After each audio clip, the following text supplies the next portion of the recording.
નમસ્કાર દોસ્તો, સ્વાગત છે તમારું તમારી પોતાની YouTube channel GK by M K sir Gujarati GK પર।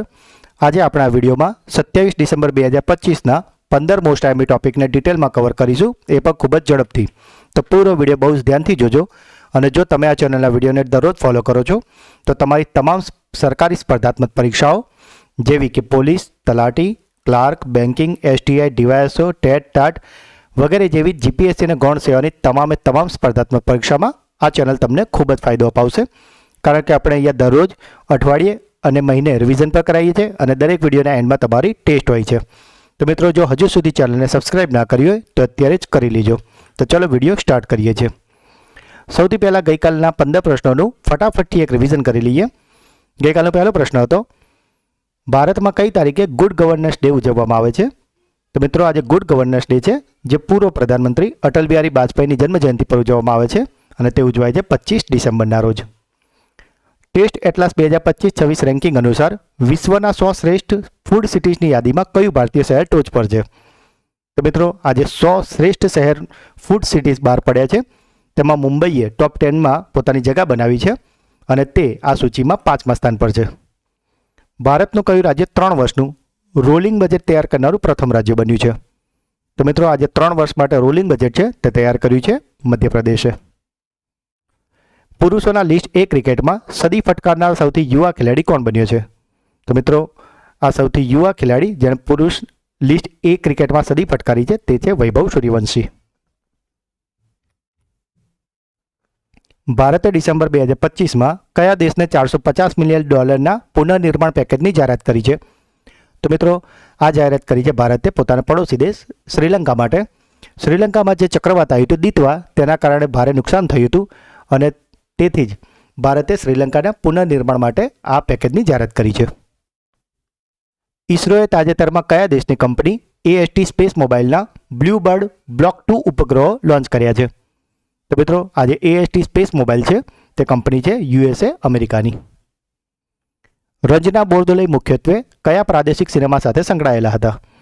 તો મિત્રો, આજે રંજના બોરદોલાઈજી છે, જેનું હાલમાં જ નિધન થયું છે અને તેઓ આસામી સિનેમાની પ્રખ્યાત અભિનેત્રી હતા। સનાતન સંસ્કૃતિની અટલ વિઝન આ પુસ્તકના લેખક કોણ છે? તો મિત્રો, આજે સનાતન સંસ્કૃતિની અટલ વિઝન અથવા તો સનાતન સંસ્કૃતિ કી અટલ દ્રષ્ટિ આ પુસ્તકના લેખક છે વાસુદેવ દેવનાની। સાહિત્યકાર વિનોદ કુમાર શુક્લને કયા વર્ષ માટે જ્ઞાનપીઠ પુરસ્કાર એનાયત કરવામાં આવ્યો હતો?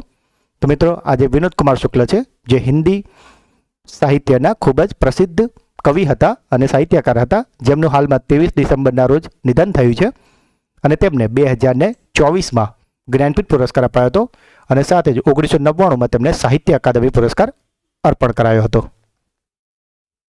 કઈ રાજ્ય સરકારે તેની 100 દિવસની રોજગાર યોજના કર્મશ્રીનું નામ બદલીને મહાત્માશ્રી રાખ્યું છે?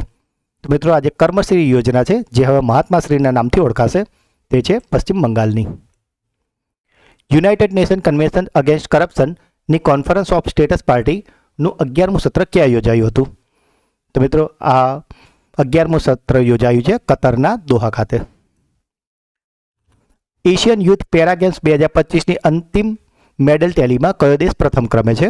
તો મિત્રો, આ ટેલીમાં પ્રથમ હતું ઉઝબેકિસ્તાન। મિત્રો, ગઈકાલે આપણે તમને ભારતનો ક્રમ પણ જણાવ્યો હતો, તો તમારે કોમેન્ટમાં તેનો જવાબ લખવાનો છે કે ભારત આ ટેલીમાં એટલે કે આ યાદીમાં કયા નંબર પર હતું। 40 વર્ષની સેવા પછી ડિસેમ્બર 2025માં કઈ ભારતીય સબમરીનને ડીકમિશન કરવામાં આવી હતી? તો મિત્રો, આજે ડીકમિશન એટલે કે સેવા નિવૃત્ત કરવામાં આવી છે, તે છે INS સિંધુઘોષ। કયા દેશની નૌકાદળે અત્યાધુનિક યુદ્ધ જહાજ ખેબરનો સમાવેશ કર્યો છે? તો મિત્રો, આજે PNS ખેબર છે, તે છે પાકિસ્તાન દેશનું અને તેને તુર્કીની મદદથી બનાવવામાં આવ્યું છે। સુબનસિરી લોઅર હાઇડ્રો ઇલેક્ટ્રિક પ્રોજેક્ટનું બીજું એકમ તાજેતરમાં કયા રાજ્યમાં શરૂ કરવામાં આવ્યું છે? તો આજે સુબનસિરી લોઅર હાઇડ્રોલિક પ્રોજેક્ટ છે, તેનું બીજું એકમ શરૂ કરાયું છે અરુણાચલ પ્રદેશ ખાતે। તો મિત્રો, આ હતા ગઈકાલના 15 પ્રશ્નો, જેનું અત્યારે તો આપણે ફટાફટ રિવિઝન કર્યું છે, પણ ગઈકાલના વિડીયોમાં આપણે આને ખૂબ જ ડિટેલમાં અને સારી રીતે કવર કરાયા છે। તો જો તમે તે વિડીયો ના જોયો હોય તો તેની લિંક નીચે આપેલી છે, તો તેને જરૂરથી જોઈ લેજો અને આ વિડીયોની PDF તમને અમારી ટેલિગ્રામ ચેનલ પરથી મળી જશે, જેની લિંક પણ નીચે ડિસ્ક્રિપ્શનમાં આપેલી છે। તો ચલો સ્ટાર્ટ કરીએ છીએ આજના પ્રશ્નો। વીર બાળ દિવસ કઈ તારીખે ઉજવવામાં આવે છે? તો મિત્રો આજે વીર બાળ દિવસ છે તે ઉજવાય છે 26 ડિસેમ્બરના રોજ. આ દિવસ ગુરુ ગોવિંદસિંહજીના નાના સાહિબજાદાઓ, એક હતા બાબા જોરાવરસિંહજી જે 9 વર્ષના હતા અને બીજા હતા બાબા ફતેહસિંહજી જે 7 વર્ષના હતા, અને આટલી નાની ઉંમરે તેમને શહાદત વરોવી હતી, તેમની યાદમાં ઉજવવામાં આવે છે. વડાપ્રધાન નરેન્દ્ર મોદીએ 9 જાન્યુઆરી 2022ના રોજ આની જાહેરાત કરી હતી કે દર વર્ષે 26 ડિસેમ્બરને વીર બાળ દિવસ તરીકે ઉજવવામાં આવશે. અને આનો ઉદ્દેશ્ય એ છે કે બાળકો અને યુવાનોને સાહિબજાદાઓની અપ્રતિમ હિંમત, આત્મસન્માન અને ધર્મ પ્રત્યેની અતૂટ નિષ્ઠાથી પરિચિત કરાવવાનો છે. દેશનો સૌથી જૂનો હિન્દુસ્તાની શાસ્ત્રીય સંગીત ઉત્સવ શ્રી બાબા હરિવલ્લભ સંગીત સંમેલન કયા રાજ્યમાં યોજાયું છે? તો મિત્રો આજે શ્રી બાબા હરિવલ્લભ સંગીત સંમેલન છે તેનું આયોજન કરાયું છે પંજાબ ખાતે. મોદી યુગમાં ભારતનું આર્થિક સશસ્ત્રીકરણ શીર્ષકવાળા પુસ્તકના લેખક કોણ છે? તો મિત્રો આજે પુસ્તક છે જેનું નામ છે મોદી યુગમાં ભારતનું આર્થિક સશસ્ત્રીકરણ. તેને લખ્યું છે ડૉક્ટર સિકંદર કુમારે અને તેનું વિમોચન કરાયું હતું ઉપરાષ્ટ્રપતિ સીપી રાધાકૃષ્ણન દ્વારા. 2025 થી 2029ના સમયગાળા માટે બેડમિન્ટન વર્લ્ડ ફેડરેશન એથ્લેટ કમિશનના નવા અધ્યક્ષ તરીકે કોની પસંદગી કરવામાં આવી છે? તો મિત્રો આજે બેડમિન્ટન વર્લ્ડ ફેડરેશન એથ્લેટ કમિશનના 2025 થી લઈને 2029ના સમયગાળા માટે અધ્યક્ષ પસંદ કરાયા છે પીવી સિંધુને. વડાપ્રધાન નરેન્દ્ર મોદીએ કયા શહેરમાં રાષ્ટ્રપ્રેરણા સ્થળનું ઉદ્ઘાટન કર્યું છે? તો મિત્રો આજે રાષ્ટ્રપ્રેરણા સ્થળ છે તે આવેલું છે લખનઉ ખાતે, જે છે ઉત્તર પ્રદેશમાં.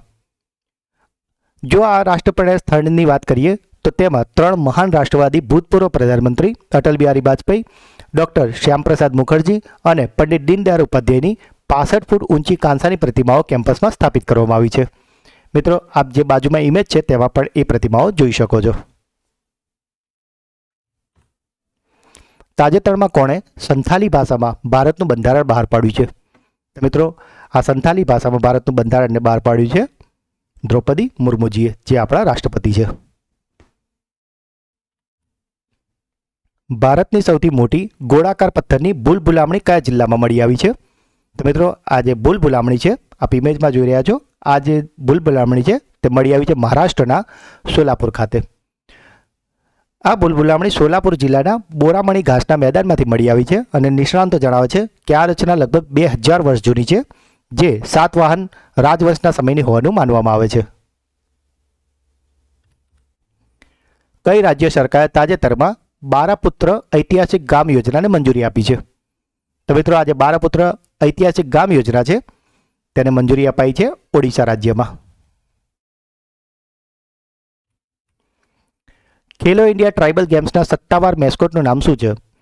તો મિત્રો આજે ખેલો ઇન્ડિયા ટ્રાઇબલ ગેમ્સનો સત્તાવાર મેસ્કોટ એટલે કે શુભંકરની વાત કરીએ તો તે છે મોરવીર.